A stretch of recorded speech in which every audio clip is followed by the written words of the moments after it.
नमस्कार। आज हम सुप्रीम कोर्ट के कुछ ऐसे लैंडमार्क फैसलों पर बात करेंगे जिन्होंने कह सकते हैं कि भारत में पर्यावरण की परिभाषा ही बदल दी। बिल्कुल।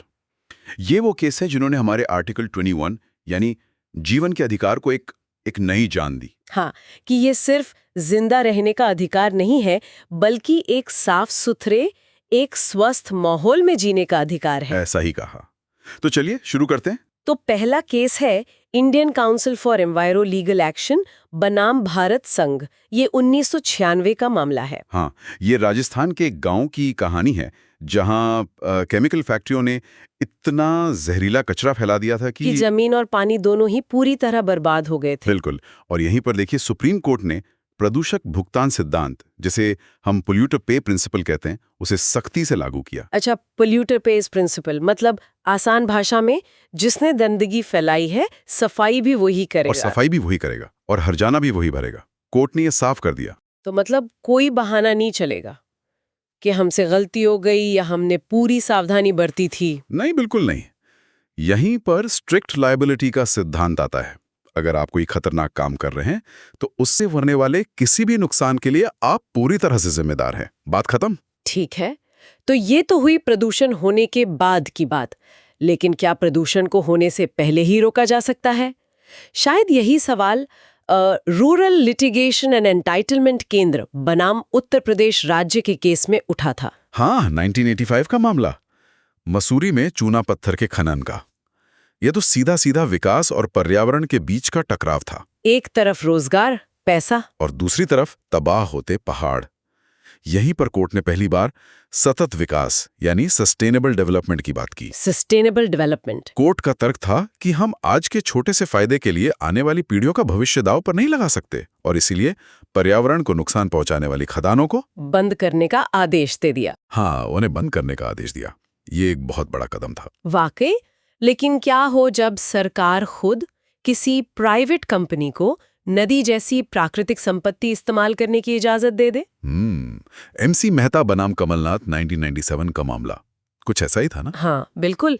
एक निजी होटल ने अपने फायदे के लिए व्यास नदी का पूरा बहाव ही मोड़ दिया था। कमाल है। तब सुप्रीम कोर्ट ने एक बहुत ही महत्वपूर्ण सिद्धांत का इस्तेमाल किया, public trust doctrine. Public trust doctrine. जी, कोर्ट ने कहा कि सरकार नदियों, जंगलों, झीलों की मालिक नहीं है, बल्कि वो जनता की तरफ से एक ट्रस्टी है। एक ट्रस्टी, वाह। और ट्रस्टी का काम संपत्ति की रक्षा करना होता है, उसे बेचना या बर्बाद करना नहीं।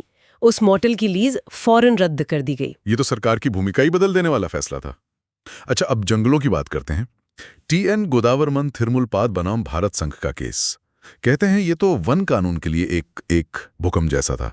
भूकंप के ना गलत नहीं होगा बिल्कुल। इस केस से पहले वन का मतलब आमतौर पर सिर्फ सरकारी जंगल समझा जाता था। अच्छा। लेकिन कोर्ट ने इसकी परिभाषा को बहुत बहुत बड़ा कर दिया। उन्होंने कहा कोई भी जमीन जो सरकारी रिकॉर्ड में वन के तौर पर दर्ज है वो वन ही मानी जाएगी, चाहे उसका मालिक कोई भी हो, प्राइवेट हो या सरकारी। कोई भी हो। इस एक फैसले ने पूरे देश में जो अंधाधुंध पेड़ कटाई हो रही थी उस पर एक बहुत मजबूत लगाम लगा दी। एक मिनट, अब तक हमने जिन केसों की बात की उनमें कोर्ट पर्यावरण को बचाने के लिए बड़े बड़े प्रोजेक्ट्स रोक रहा था, लेकिन नर्मदा बचाओ आंदोलन बनाम भारत संघ 2000 के केस में तो सरदार सरोवर बांध को बनाने की इजाजत मिल गई। ये थोड़ा अलग नहीं है? बहुत अच्छा सवाल है। देखिए, यहीं पर सतत विकास का जो सिद्धांत है वो असली रूप में सामने आता है। मतलब एक संतुलन बनाने की कोशिश। बिल्कुल। कोर्ट ने ये नहीं कहा कि विकास पूरी तरह रुक जाना चाहिए। उन्होंने कहा कि विकास की कीमत पर्यावरण और लोगों का विस्थापन नहीं हो सकती। अच्छा। तो उन्होंने बहुत कड़ी शर्तों के साथ प्रोजेक्ट को मंजूरी दी, जैसे कि लोगों का ठीक से पुनर्वास हो, पर्यावरण को कम से कम नुकसान हो। ये एक बैलेंस बनाने वाला फैसला था। समझ गई। तो अब तक हमने उद्योग, पहाड़, नदी, जंगल सबकी बात कर ली। हमारा आखिरी केस मुरली एस देवड़ा बनाम भारत संघ, ये तो पर्यावरण कानून को हमारे और भी करीब ले आता है। सार्वजनिक जगहों पर धूम्रपान, पैसिव स्मोकिंग का मामला। बिल्कुल। इस केस में कोर्ट ने कहा कि जब कोई पब्लिक प्लेस पर सिगरेट पीता है तो वो सिर्फ हवा को गंदा नहीं कर रहा, वो वहां मौजूद दूसरे लोगों के आर्टिकल 21 यानी जीवन के अधिकार का भी हनन कर रहा है। क्योंकि एक नॉन स्मोकर को भी तो साफ हवा में सांस लेने का हक है। यही इसी आधार पर कोर्ट ने सार्वजनिक स्थानों पर धूम्रपान पर प्रतिबंध लगाने का निर्देश दिया। तो इन सभी मामलों को देखकर एक बात तो साफ है, सुप्रीम कोर्ट ने पर्यावरण की रक्षा के लिए जीवन के अधिकार की ढाल का बहुत असरदार तरीके से इस्तेमाल किया है। हाँ, और इन फैसलों ने ये स्थापित कर दिया है कि एक स्वस्थ पर्यावरण के बिना जीवन के अधिकार का कोई मतलब नहीं रह जाता। मेरे ख्याल से ये इन केसों की सबसे बड़ी देन है। सोचने वाली बात ये भी है कि जब भी विकास और पर्यावरण आमने सामने खड़े होते हैं, तो इनके बीच एक सही संतुलन खोजना आज भी कितनी बड़ी चुनौती है, इस पर विचार जरूर करें।